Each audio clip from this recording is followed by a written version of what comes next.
Ya, baik. Assalamualaikum warahmatullahi wabarakatuh. Pada kesempatan kali ini kita akan sedikit membahas tentang pengantar Sulisa. Ya. Yang jelas kalau pengen tahu nama saya silahkan cek di sistem atau di KRS-nya. Di situ muncul Sony Rahmatullah Ambrosi. Jadi nama saya Sony Rahmatullah Ambrosi, bukan Ambrosi Gombali, bukan. Saya asli Jember, bukan asli mana? Mana Ambrosi? Ya, bukan asli. Baik, pada konsep awal mulanya Islam itu masuk ke Nusantara, ini kan ada beraneka ragam, dilalui dengan menggunakan jalur perdagangan, dilalui dengan menggunakan jalur pernikahan, dilalui dengan menggunakan jalur pengajaran. Makanya kenapa budaya pesantren itu hanya ada di Indonesia, nggak ada di Timur Tengah, nggak ada. Sistem yang memang benar-benar menerapkan sistem pendidikan pesantren itu adanya di Indonesia, bukan di Timur Tengah. Kalau di Timur Tengah itu, walaupun sebutannya disebut sebagai Ma'hadul Islamiyah, itu bukan sistem pesantren yang yang diterapkan di Indonesia. Karena memang pesantren itu awal mulanya ada di Indonesia. Yang mengajarkan adalah Wali Songo untuk masyarakat. Makanya di pesantren itu orang yang menuntut ilmu itu disebut dengan santri. Kalau di dalam bahasa Hindu itu disebut sebagai sastri. Kenapa disebut sebagai sastri? Karena pembelajaran yang dilakukan oleh orang Hindu itu adalah Tritunggal Sanghyang. Jadi santri itu adalah adopsi dari budaya Hindu. Pesantren itu adalah sistem pembelajaran yang diadopsi oleh para wali itu pada sistem pembelajaran yang dianut oleh agama sebelumnya yang ada di Nusantara, yaitu agama Hindu. Makanya disebut, kalau di Hindu disebut dengan pesantrian, lalu kemudian berubah menjadi pesantren. Ada sastri, ada santri. Nah, ini kalau kita berbicara pada bagaimana kemudian Islam mulai masuk di Nusantara. Karena kalau berbicara tentang Islam itu kan sangat umum ya, sangat kompleks. Siapa yang pertama kali mencoba untuk menyebarkan Islam di Nusantara? Ada yang tahu? Islam pertama kali ada sebuah catatan yang ditulis oleh Ibnu Battuta. Catatan Ibnu Battuta itu ada 1.500 ulama itu masuk ke Nusantara habis. Karena memang di Nusantara itu kan hegemoniknya kuat ya, kliniknya kuat. Jadi kalau kita berbicara tentang sejarah-sejarah kerajaan pada masa lampau itu kliniknya kuat sekali, hegemoniknya. Sampai kemudian ada satu orang pendekar yang diutus yang namanya adalah Syekh Samsuddin Al-Bakir, yang kemudian orang Jawa menyebutnya dengan Syekh Bakir. Itu pertama kali. Padahal nama aslinya adalah Syekh Samsuddin Al-Bakir Al-Persi. Orang Jawa biar tidak ribet itu menyebutnya Syekh Bakir. Lalu kemudian dilanjutkan perjuangannya oleh siapa? Oleh Sayyid Jamaluddin Al-Husaini Al-Kabir. Nama aslinya Sayyid Jamaluddin Al-Husaini Al-Kabir. Karena orang Jawa tidak mau ribet, akhirnya disingkat menjadi Syekh Jumadil Kubro. Padahal nama aslinya adalah Sayyid Jamaluddin Al-Husaini Al-Kabir. Akhirnya disingkat menjadi Syekh Jumadil Kubro. Ada di mana? Mojokerto. Nah, Syekh Jumadil Kubro itu kemudian mempunyai keturunan namanya Mbah Ibrahim As-Samarkandi. Karena orang Jawa itu tidak bisa menyebut dengan As-Samarkand, akhirnya menyebutnya Ibrahim Asmorokondi. Ibrahim Asmorokondi punya putra namanya Raden Ahmad, yang kemudian dikenal dengan Sunan Ampel. Itu nama aslinya Raden Ahmad. Tapi sekarang berkembang lagi, bukan Ahmad, dirubah menjadi Rahmat. Bahkan berkembang lagi, dirubah namanya menjadi Rahmatullah. Kenapa? Karena dimulai dari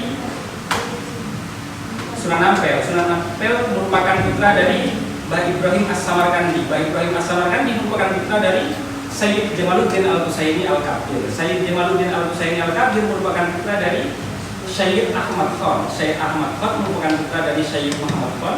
Sayyid Muhammad Khan merupakan putra dari Sayyid Quraidi. Sayyid Quraidi merupakan putra dari Sayyid Musa Karim. Sayyid Musa Karim merupakan putra dari Sayyidina Zainal Abidin. Zainal Abidin putranya Sayyidina Husain. Sayyidina Husain putranya Sayyidina Ali. Sayyidina Ali langsung menantu yang mempersunting putri Nabi yang disebut dengan Siti Fatimah. Apa sebenarnya Islam? Lalu kemudian yang tidak berdasar dari teori-teori pesantrenan itu kan pasti banyak sekali yang tidak memahami bahwa Islam itu dianggap sebagai sebuah identitas yang ada di dalam KTP. Jadi kalau kita memahami Islam itu apa, itu kan banyak jika ditanya Islam itu apa, itu banyak mahasiswa yang seringkali menjawab pertanyaan itu tidak sesuai dengan apa yang diharapkan, bahkan tidak sesuai dengan substansi dari pengertian Islam itu sendiri. Oleh karena itu, pada kesempatan kali ini kita akan membahas panjang kali lebar berkaitan dengan Islam itu apa dan bagaimana kemudian Islam itu lahir di Nusantara. Lahir di Nusantara ini kan ada varian beraneka ragam. Salah satu hal misalnya yang perlu kita pahami adalah kalau kita berbicara tentang masuknya Islam pertama. Islam masuk pertama kali itu pada abad keberapa? Ada yang tahu? Ada yang mengatakan abad ke-13. Karena berdirinya salah satu kerajaan Islam terbesar di Nusantara, yaitu kerajaan Samudra Pasai. Tetapi jauh dari itu ada teori-teori yang menemukan bahwa ternyata Islam masuk ke Indonesia, Islam masuk ke Nusantara bukan pada abad ke-13, tetapi melainkan abad ke-8. Jadi Islam itu sudah mulai ada pada abad ke-7 yang ada di Timur Tengah, yang dibawa oleh Nabi. Lalu kemudian pada abad berikutnya Islam itu sudah menyebar ke Nusantara. Nah, penyebaran Islam di Nusantara inilah yang kemudian mengakar sampai pada saat ini Islam dijadikan sebagai agama yang mayoritas, bukan agama yang minoritas. Karena menjadi agama yang mayoritas, akhirnya hampir seluruh masyarakat Indonesia itu memeluk agama Islam. Kalau saya, makanya pertemuan berikutnya biasanya kalau itu kosong.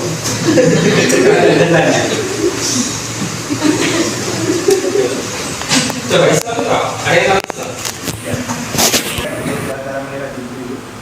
Agama yang diturunkan oleh Allah kepada Nabi Muhammad melalui perantara malaikat Jibril. Sebenarnya isi Islam itu apa?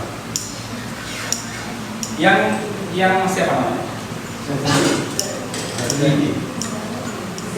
Oke, yang Mas Zaki pahami tentang Islam itu apa?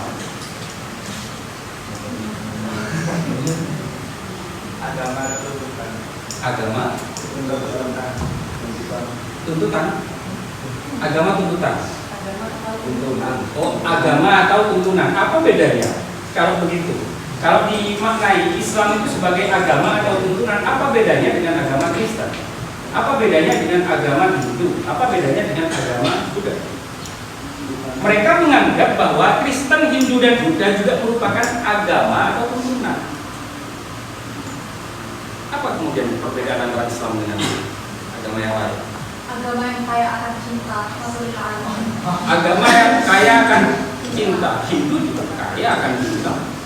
Buddha juga mengajarkan bagaimana kemudian kita mencintai terhadap sesama, apalagi Kristen. Lalu apa sih sebenarnya Islam itu? Agama yang menjalankan segala perintah Allah dan menjauhi segala larangannya. Agama yang menjalankan segala perintah Allah dan menjauhi segala larangannya. Contohnya apa? Sholat. Sholat itu perintah. Iya. Kewajiban.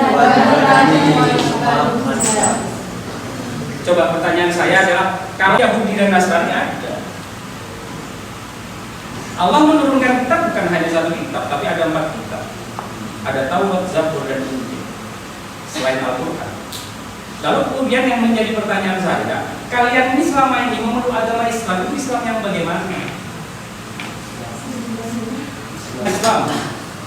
Kalau di dalam konteks Safinatun Najah atau Sulam Taufik mungkin iya, karena di situ disebutkan arkanul Islam yang menjadi syarat orang Islam itu ada 5. Itu tidak boleh diganggu-gugat. Tapi pertanyaan saya, apa sebenarnya yang benar-benar kita pahami tentang konsep Islam yang sesuai dengan tuntunan yang dibawa oleh Nabi? Asli. Iya, asli. Iya, Islam. Kalau Allah memerintahkan itu hukumnya wajib atau tidak? Wajib. Karena perintah maka diberikan. Bagaimana dengan agama Nasrani? Bagaimana dengan agama Yahudi? Disampaikan. Jadi untuk ke depan kita akan mereview materi ulang, sekaligus nanti penugasan-penugasan yang akan saya berikan itu dilaksanakan sesuai dengan RPS yang sudah saya berikan. Mungkin itu saja. Cukup sekian. Wassalamualaikum warahmatullahi wabarakatuh. Waalaikumsalam warahmatullahi wabarakatuh.